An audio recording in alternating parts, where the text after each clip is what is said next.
여러분 반갑습니다. 스포츠 지도사 자격증 스포츠 윤리 강의의 방선영입니다.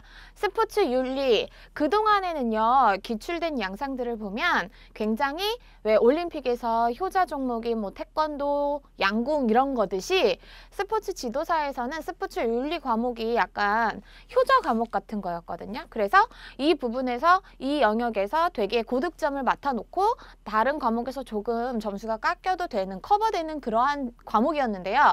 최근 기출되는 양상을 보면 좀 배신했다라고 볼 수 있어요. 스포츠 윤리가 조금 어렵게 나오기 시작을 했거든요. 그래서 이게 그 출제자의 의도들은 생리학이나 역학 이러한 것들이 자꾸 사람들이 선택을 하지 않으니까, 그리고 이쪽으로 자꾸 편중이 되니까 그 선택지를 조금 바꿔보고자 하는 그러한 의도가 아니었을까 싶습니다. 그래서 생리학, 역학이 조금 쉽게 출제가 됐었고 윤리 과목이 조금 생소한 내용들이 많이 출제가 됐었는데요. 그래도 그 기본기를 탄탄히 잡고 간다면 과락이나 뭐 평균이나 어떤 점수를 득점하는 데는 그렇게 어렵지는 않으니까 오늘 이 시간에 우리가 어떠한 것들이 기출이 됐었고 그리고 어떠한 내용들을 중점적으로 봐야 되는지 같이 한번 들어가 보도록 할게요. 첫 번째 교재 보시면 스포츠 윤리의 기초해서 도덕, 윤리, 선이라고 하는 개념들이 나오죠. 도덕, 윤리, 선. 요 예전에 기출된 양상은 스포츠 윤리의 기본 개념에서 도덕, 윤리, 선 이게 보기로 그대로 나온 적도 있어요. 그 정도로 굉장히 쉽게 나온 영역이었었는데 자, 이번에는 이제 들어가서 봐야 합니다. 도덕은 그러면 무엇이냐? 자, 우리가 엄마들이 마당에서 자주 일을 하세요. 그쵸? 마당에서 자주 일을 한다. 도마당 자주 일 해서 마땅히 따라야 한다. 마땅히 해야 하는 것. 그리고 당위의 규범이다. 어떤 자연스러운 행동을 규제한다. 주관적인 면이 존재한다. 존재. 그리고 일상생활 시 지켜야 하는 그러한 것들, 그리고 어떤 관습이나 이러한 것들도 들어간다라고 하는 건데요. 자, 도덕 교재 보세요. 마땅히 행해야 할 도리로 관습적이며 개인적이다 라고 하는 부분이 나와 있죠. 그리고 당위의 규범이다. 어떤 자연스러운 행동에 대한 규제 또는 명령이다. 주관적인 면이 존재한다. 어떤 인간의 태도나 마음가짐, 심정 이러한 것들이 들어갈 수 있고 일상생활에서 좋은 생활을 의미하며 여기서 계시나 전통 같은 것도 포함이 된다라고 하는 것. 해서 이게 보기가 도덕에 대해서 물은다면요. 윤리나 선 이러한 것들이 쏙 들어갈 수 있어요. 도덕은 우리가 보면 어떤 자연스러운 행동에 대한 규제고 일상생활 이렇게 해서 나온다면 윤리는 뭐냐면요. 윤리라고 하는 건 윤리 이사회실, 회사 가면 이사회실이 있잖아요. 이사들이 쓰는 이사회실. 이렇게 해서 어떤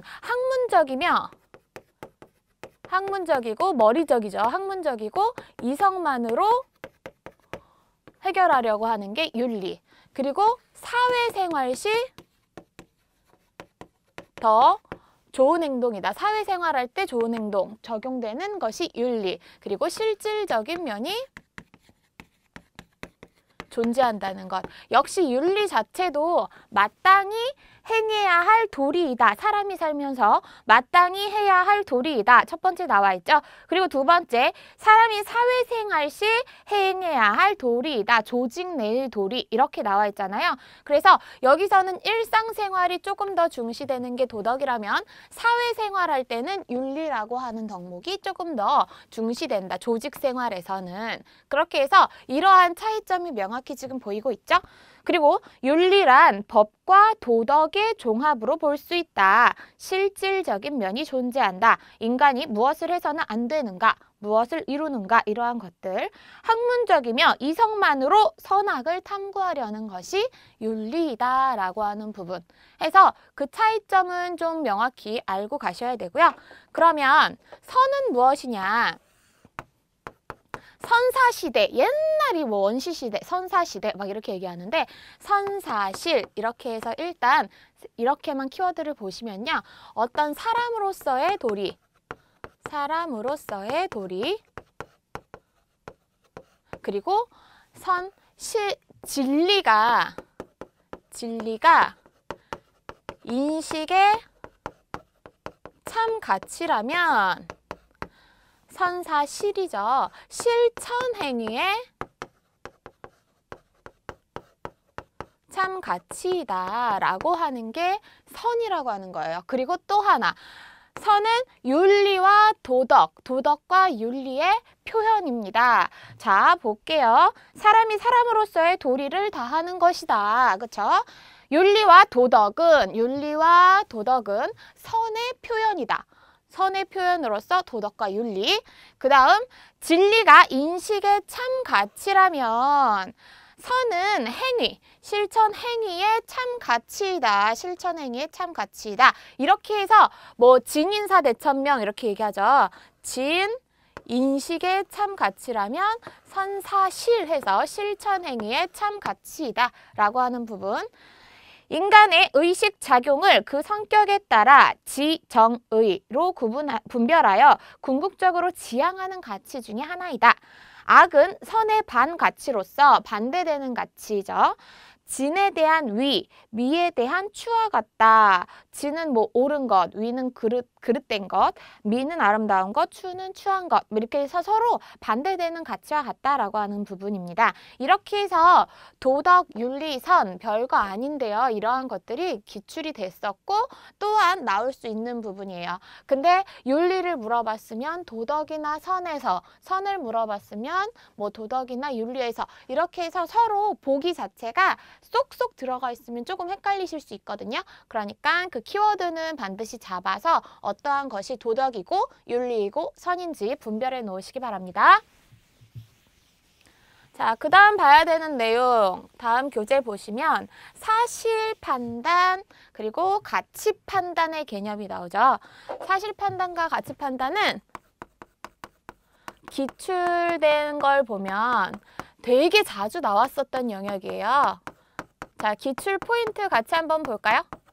기출 포인트 보시면 2016년도, 17년도, 18년도 계속적으로 나왔다가 가장 최근 기출된 거에는 쏙 빠졌네요. 그러면 내년에는 다시 한번 얘가 나올 수도 있겠죠. 그쵸? 가능성이 조금 더 높아진다라고 보여져요. 근데 어렵지는 않습니다. 쉬운 내용이라서 오래 빠졌을까요? 자, 사실 판단은 무엇이냐? 키워드는 뭐냐면 사실 판단은요. 측정을 통해서 명확히 그 답이 나타난다라고 하는 게 사실 판단이에요. 측정을 통하여 참과 거짓을 파악할 수 있는 것이다. 자, 체중계에 올라가요. 얘가 나오죠. 지금 체중계에 올라가면 몸무게가 딱 떠요. 딱 하는 그런 몸무게가 떠요. 그 몸무게는 딱 측정을 통해서 알 수 있는 거잖아요. 그렇죠? 그리고 그 옆에 사실 판단 기출 포인트 보시면 박태환 선수는 아시아 선수권 수영대회에서 자유형 200m 대회 신기록을 수립했다. 명확하죠? 이거는 다른 사람 누가 봐도 똑같은 너무 사실적인 거예요. 그러면 그거는 사실 판단이다 라고 하는 부분. 여기서 유의점이 세 가지가 나오죠. 첫 번째는 감각기관의 한계 이렇게 나와 있는데 감각기관의 한계로 인해서 이게 사실이 아닐 수도 있다라는 거예요. 진실이 아닐 수도 있으니 그 점을 유의해라. 감각기관의 한계가 있을 수 있다. 선입견이 있을 수 있고 정보가 왜곡될 수 있다. 그러니까 정보가 왜곡되지 않도록 유의해야 된다라고 하는 부분 해서 사실 판단의 유의점이 나와 있고, 베이컨의 종족우상, 모든 것을 인간 중심으로 보는 것 역시 유의점에 들어갑니다. 해서 사실 판단의 유의점에는 어떤 감각기관의 한계, 선입견 이러한 것들 반드시 파악하시고, 정보가 왜곡됐거나 아니면 베이컨의 종족우상에서 인간이 가장 우선시 된다라는 것, 인간 중심으로 보는 것, 이러한 것들이 유의점에 들어간다라고 하는 부분이고요. 가치 판단 비교해서 보면 조금 더 쉽겠죠? 이거는 개인의 가치 판단이죠. 그래서 가치관이라고 하는 것이 들어가요. 개인의 가치관. 자, 개인의 가치관에 따라 달라지므로 가치 판단의 기준은 뭐다? 엄청 주관적이다라고 하는 거예요. 상대적으로 얘는 객관적이죠. 그쵸? 그냥 측정에 의해서 나오는 거기 때문에 객관적인 그냥 사실이에요. 근데 얘는 개인의 가치관이 들어가기 때문에 주관적이다라고 하는 거예요. 얘가 나와 있죠. 내가 너보다 이뻐. 이렇게 얘기하면 막 왜 닮았다, 둘이 닮았다 그럼 서로 기분 나빠하는 경우 보셨어요? 그런 경우 있죠. 지금 나도 뭐 어디 갔는데 너네 둘이 되게 닮았다. 속으로 은근 기분 나빠. 이거는 가치 판단이 다르기 때문이에요. 개인의 가치관이 다른 거야. 내가 얘보다 이쁜 것 같은데 무슨 소리야. 이런 것처럼. 그리고 예시로 또 하나 보시면 기출 포인트 보세요. 가치 판단 진술의 사례 보시면 추신수는 정직한 선수다 라고 나와 있죠. 추신수는 정직한 선수일까? 나한테는 정직한 선수야. 근데 누가 보기에는 정직하지 않을 수도 있어. 이러한 거는 사실 판단은 아니에요. 가치관에 따라서 달라지는 거기 때문에 가치 판단의 예로 명확히 들어간다라고 하는 것. 그리고 감독은 선수를 체벌해서는 안 된다. 이 체벌이라는 문제도 이거 되게 헷갈려 하시는 분들이 간혹 계세요. 사실이잖아요. 그거는 때리면 안 되죠. 라고 너무나 사실적으로 그거를 생각하시는데, 이 체벌에서는 안 된다라고 하는 부분은 어떤 사람은 아니다. 선수는 그래도 조금 어느 정도 체벌을 하면서 훈련을 하면 훈련의 효과가 높아지더라. 이래서 이게 옹호되는, 그걸 좋게 보는 체벌을 좀 용인해야 된다라고 하는 부분이 있고, 아예 전면적으로 하면 안 된다라고 하는 부딪히는 가치의 문제인 거예요. 그렇기 때문에 이거는 사실 판단으로 보시면 안 되고 가치 판단에 들어간다라고 하는 거 명확히 알아두시기 바랍니다. 자, 여기서 그 다음 개인의 가치관이 개입이 된다. 그리고 디귿 보시면 우선시 되어야 할 가치 판단에서 보편적 가치, 공공의 가치 이렇게 돼 있죠. 어떤 가치가 충돌했을 경우에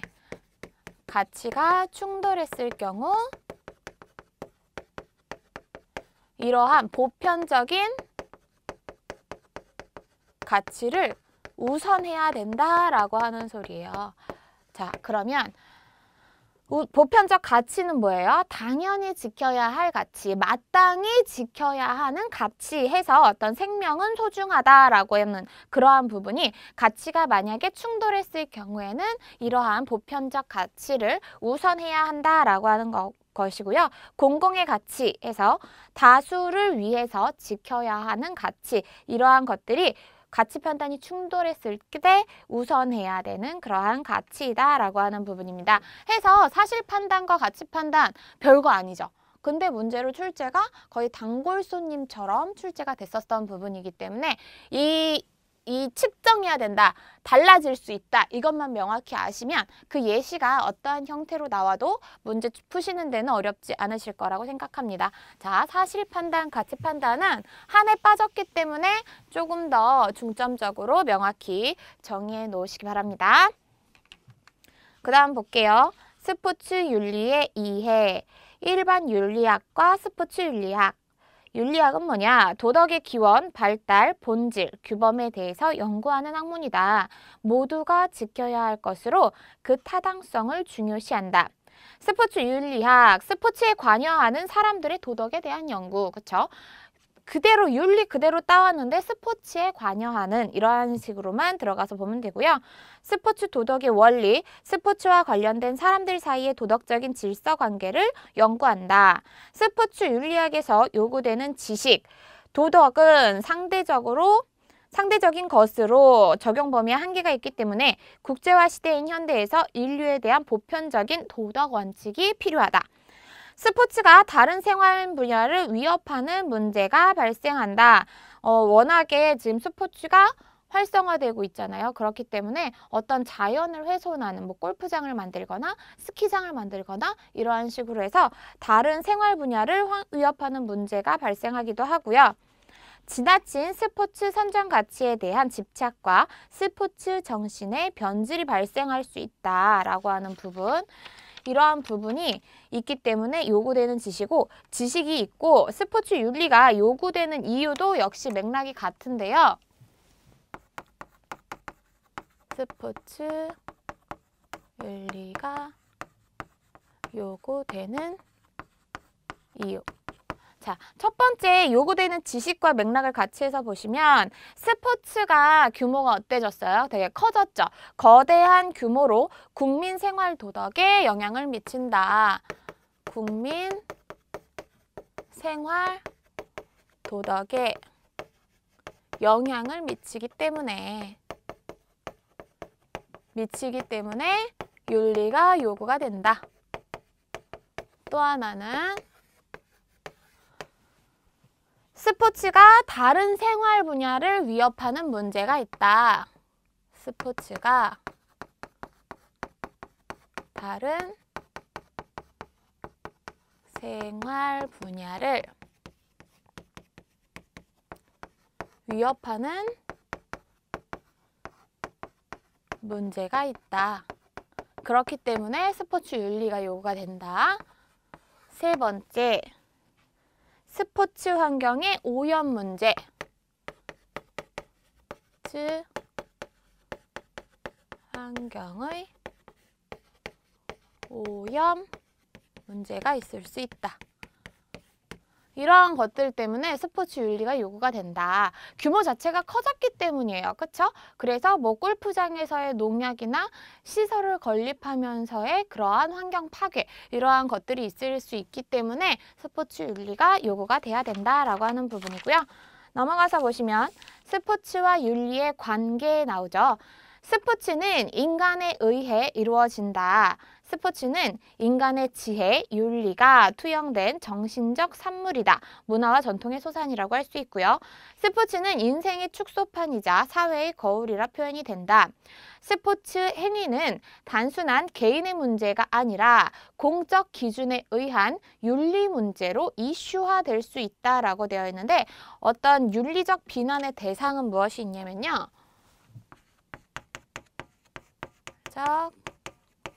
비난 대상. 이게 기출이 됐었어요. 윤리적 비난 대상이 기출이 됐었는데, 폭력을 쓰거나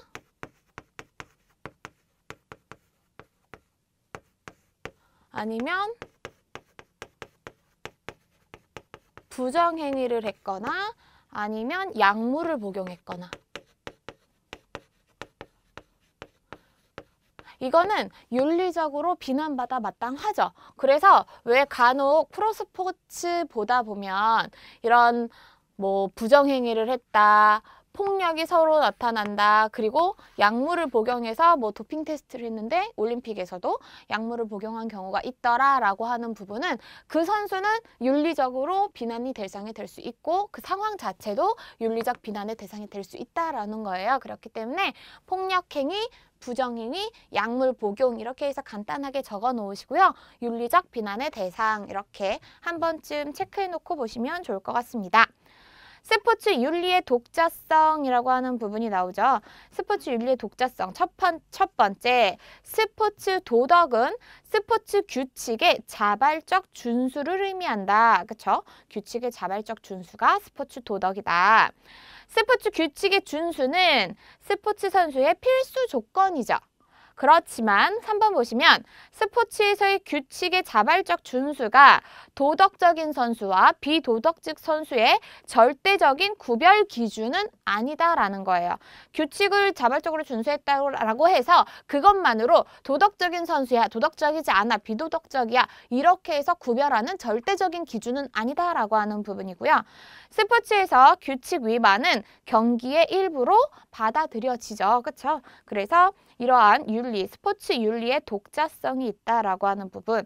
1, 2번은 헷갈릴 거는 별로 없을 것 같고 4번도 스포츠 규칙 위반은 경기의 일부로 받아들여지는 거. 이런 거 경기 보다 보면 당연히 규칙 위반 나오잖아요. 그렇기 때문에 받아들여지고 그대로 뭐 어떤 반칙을 주거나 플레이를 계속 하게 되는 상황이지만 3번은 보기로 나왔을 때 조금 헷갈리실 수 있겠죠. 규칙의 자발적 준수가 도덕적인 선수와 비도덕적인 선수의 절대적인 기준이 된다라고 나오면 그건 오답이겠죠. 그거를 자발적으로, 규칙을 자발적으로 준수했다라고 해서 도덕적이다, 도덕적이지 않다 이러한 절대적인 조건은 아니다라고 하는 거, 절대적인 구별 기준은 아닙니다. 자, 스포츠 윤리의 목적과 필요성. 목적, 일반 윤리학이 제시한 윤리적 원리와 도덕적 덕목을 고찰하기 위함이다. 스포츠 참여자의 특정 행동을 권장하기 위한 도덕적 가치의 규칙을 세우기 위함이다. 필요성, 스포츠가 산업화 세계화된 가운데 비윤리적 현상이 지속적으로 발생하고 있다. 그렇기 때문에 그래서 도덕적인 삶을 위한 지침을 제시한다라고 하는 부분. 그렇기 때문에 필요하다. 스포츠인으로서 올바르게 행동하는 데 필요한 그러한 것들, 비윤리적인 현상이 지속적으로 발생하고 있기 때문에 어떤 도덕적인 삶을 위해서 지침을 제시하기 위해 필요하다라고 하는 부분입니다. 자, 옆에 보시면 스포츠 에토스의 사례 보시면 이 에토스라고 하는 부분이 기출이 됐었는데요. 이거는 축구 경기 중에 상대 선수가 부상으로 쓰러졌을 때 공을 밖으로 걷어내고 부상자를 돌보는 행위는 스포츠 에토스를 준수한 것이다. 이거는 에토스적 관점에서 이제 게임 수행자의 도덕적 책임감 이러한 것들을 요구하는 거거든요. 그래서 도덕적으로 이러한 행동이 옳다라고 보는 것, 스포츠 에토스라고 하는 이러한 용어도 한 번쯤 보고 가시면 좋을 것 같습니다. 그 다음 나오는 부분이 스포츠 윤리, 스포츠인의 윤리, 정의, 체육인으로서 갖추어야 할 기본적인 도덕적 품성이다. 체육인은 어떻게 행동하는 것이 바른 것인가에 대한 도덕적 판단이다. 체육인, 체육 및 스포츠와 관련된 모든 사람을 의미한다. 뭐 운동선수, 지도자, 행정가, 교사, 심판 등.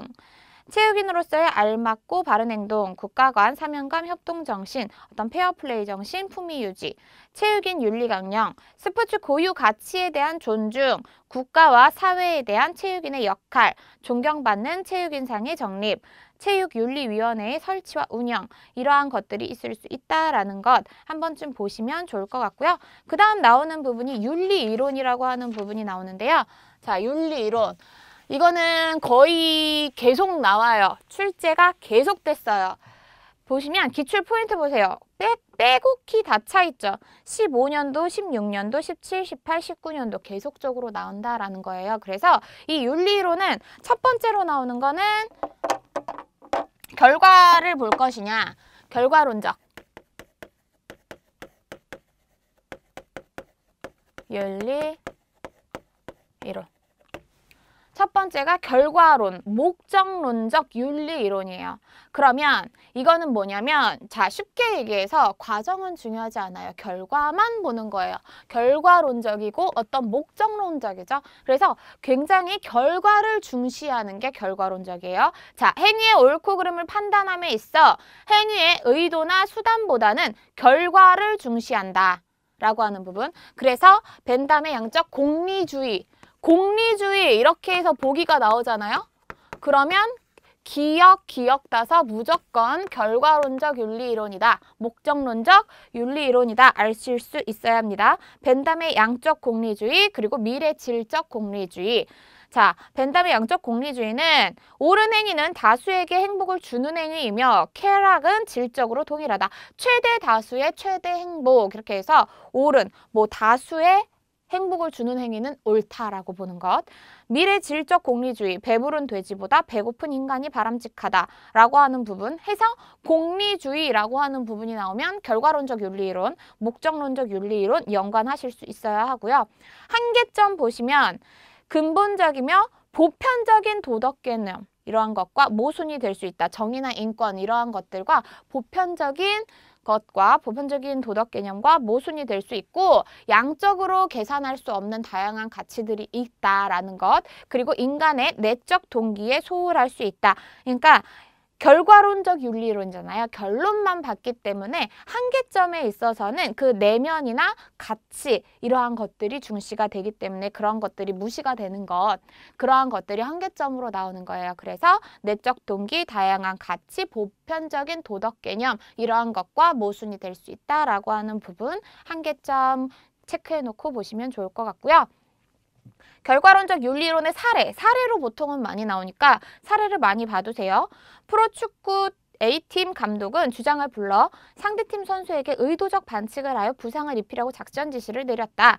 A팀 주장은 고민 끝에 실행에 옮겼고 결과적으로 팀의 승리를 가져왔다. 딱 결론만이죠. 근데 자, 이렇게 똑같은 예시예요. 감독이 어떤 선수한테 부상을 입히라고 지시를 내렸다. 근데 얘는 고민 끝에 팀의 결과, 팀의 승리를 위해서 실행에 옮겼죠. 그래서 승리를 했대요. 그러면 결과론적, 목적론적 윤리 이론을 가지고 있는 거고요. 지시를 받았어. 근데 나는 이걸 아무리 생각해도 이 행동은 옳지 않은 것 같아. 그래서 하지 않았고 뭐 그렇게 했다. 그래서 내 뜻대로 그거에 대해서 그 과정을 봤다라고 하면 의무론적 윤리이론, 밑에 있는 아래쪽에 있는 의무론적 윤리이론에 들어가요. 그러니까 이거를 지시를 받았다라고 했을 때 그거를 그대로 결과만 봐서 승리만을 위해서 우리 팀의 이득을 위해서 행했으면 결과론적, 그리고 그 과정에 그거는 옳지 않은 것 같다라고 판단해서 하지 않았으면 의무론적 윤리이론이에요. 그러면 얘는 말 그대로 어떤 결과를 중시했죠.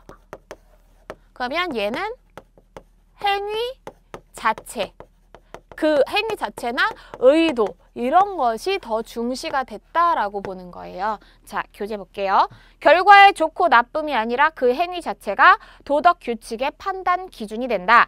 반드시 지켜야 할 도덕 법칙이 행위의 옳고 그름을 결정한다. 도덕적 의도로 행동하였다면 행위의 결과와 상관없이 도덕적이라고 할 수 있다. 도덕적 보편성의 추구, 행위의 본질을 강조한다. 거짓말하지 마라, 약자를 도와라, 살인하지 말아라 이러한 것들을 얘기하는 거고요. 보편적 도덕 원칙은 시간과 공간을 초월하며 모든 사람에게 도덕은 동일하게 적용이 된다라고 하는 부분.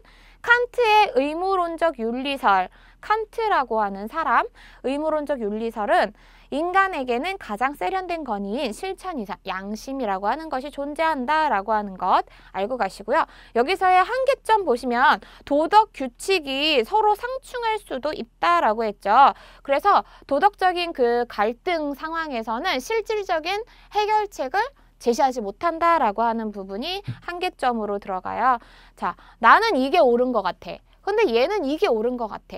그러면 이렇게 했을 때 도덕 규칙이 서로 부딪힌다라고 하는 거예요. 달라질 수 있다. 그러했을 때 실질적인 해결책을 제시하지 못한다는 한계점이 있고요. 내면과 개인의 윤리에 치중하여 다수의 이익을 간과할 수 있다라고 하는 부분. 그렇죠? 나는 이게 옳은 것 같지 않아서 안 했는데 이 사람들 아까 똑같이 뭐 우리 감독이 시켰어. 그래서 얘는 우리 팀의 이득이 있을 것 같아서 그 파울을 의도적인 반칙을 실행해서 결과적으로 이겼죠. 근데 얘는 하지 않았어. 그게 옳지 않은 것 같아요. 그래서 하지 않았어. 근데 졌어. 그러할 수도 있잖아요. 그렇죠? 그래서 다수의 이익을 간과할 수 있다라고 하는 한계점이 있을 수 있고요. 행위가 가져올 사회의 이익과 손해를 경시하기 때문에 구체적인 삶의 지침을 제공하지 못한다라고 하는 부분에 한계점이 있어요. 어떤 이득이 있을 수 있잖아요. 그렇죠? 어떤 행동을 했을 때. 근데 그러한 이익과 손해 이러한 것들을 신경 쓰지 않았어요. 경시했기 때문에 구체적인 삶의 지침을 제공하지 못한다라고 하는 한계점이 있을 수 있습니다. 자, 기출 포인트 한번 볼까요, 우리? 기출 포인트 보시면 첫 번째 거는 받고 공리주의의 사례, 공리주의의 사례, 공리주의는 기억, 결과론적, 목적, 윤리이론, 목적론적, 윤리이론이죠. 강등 위기에 처한 프로 축구팀 감독은 상대팀 주전 공격수인 A 선수를 거칠게 수비하라는 지시를 B 선수에게 내렸다. B 선수는 자신의 파울로 인한 결과가 유용하고 A 선수 한 사람에게 주는 피해보다 소속팀 전체에 이익을 줄 수 있다면 자신의 행동은 옳다고 생각했다. 최대 다수의 최대 행복이네요. 그쵸? 그러한 것들 공리주의의 사례에 들어갈 수 있다. 의무론적 윤리이론의 개념. 의무론적은 행위 자체에 초점을 맞춰진 거죠. 그쵸? 그 의도를 보는 거예요. 스포츠에서의 경기 결과의 좋고 나쁨이 아니라 행위가 도덕적 의무를 준수했는가를 판단 기준으로 한다. 그러면 그 한계점, 도덕 규칙 간의 같은 상황에서 실질적인 해결책을 제시하지 못한다라고 한계점도 기출이 됐었다는 거죠. 그래서 사례 보시면 심판은 페널티킥을 선언했다. A 선수는 심판에게 다가가 상대 선수의 발에 걸려 넘어진 것이 아니라 내가 스스로 넘어진 것이 아니니 반칙이 아니다 라고 판정을 번복해달라고 요청했다. A 선수는 아무 잘못이 없는 상대에게 피해를 입히는 행위가 도덕적으로 옳지 않다고 판단했기 때문이다. 자, 명확히 아시겠죠? 이렇게 보통은 예시를 들어서 문제가 출제되는 경우가 많고요. 그 예시를 보면 이 도덕, 그 스포츠 윤리의 원서 이런 것을 확인해 봤을 때는 감독이 뭐 시켰을 때 이러한 경우에 예시가 가장 많이 나오기 때문에 기출 양상도 이러한 식으로 많이 됐었어요. 그렇기 때문에 어떤 결과를 받느냐 아니면 그 안에 들어가서 보편적인 가치 이러한 것들을 좀 추구했느냐 그 행위 자체를 봤을 때 의도가 어떻게 됐느냐 이러한 것들로 구분해 놓으실 수 있다는 것 해서 별거 아닌 내용이에요. 근데 그 핵심 포인트만 알면 문제는 충분히 푸실 수 있고 한계점 역시 얘는 너무 내면의 것만 가져왔기 때문에 어떤 결과론적 이익이나 이러한 것들로 들어가서 보면 되고요. 얘는 결과론만 봤기 때문에 어떤 가치, 내면 이러한 것들로 들어가서 한계점을 찾아내시면 어렵지 않게 문제는 푸실 수 있을 것 같습니다. 자, 그리고 최근에는 기출이 더 많이 되는 거는 뒤쪽에 있는 덕윤리이론이거든요. 이거는 우리가 다음 강에서 다시 한번 비교하면서 문제 그 기출 포인트와 함께 어떤 것이 키워드가 되는지 볼게요. 다음 강에서 좀 더 자세히 다루고요. 오늘은 윤리이론의 결과론적 윤리이론과 의무론적 윤리이론 이 두 가지만 반드시 기억하는 걸로 해서 마무리하시기 바랍니다. 스포츠 윤리 지금 우리가 외워야 될 것들이 조금 더 많기는 합니다. 외워야 될 것들이 많지만 그 안에 들어가서 봤을 때 이 헤드라인에서 어느 정도 내용을 유추할 수는 있거든요. 그리고 기출문제를 풀다 보면 반복되는 유형들이 많이 나오니까 너무 어렵게 생각하지 마시고요. 처음에는 외우려고 하지 마시고 이해하시고 한번 훑고 넘어간다 생각하시면 더 마음이 조금 더 가벼워지실 것 같습니다. 여러분들 반복학습이 최고예요. 최고니까 그대로 따라와 주시기 바랍니다. 수고하셨습니다.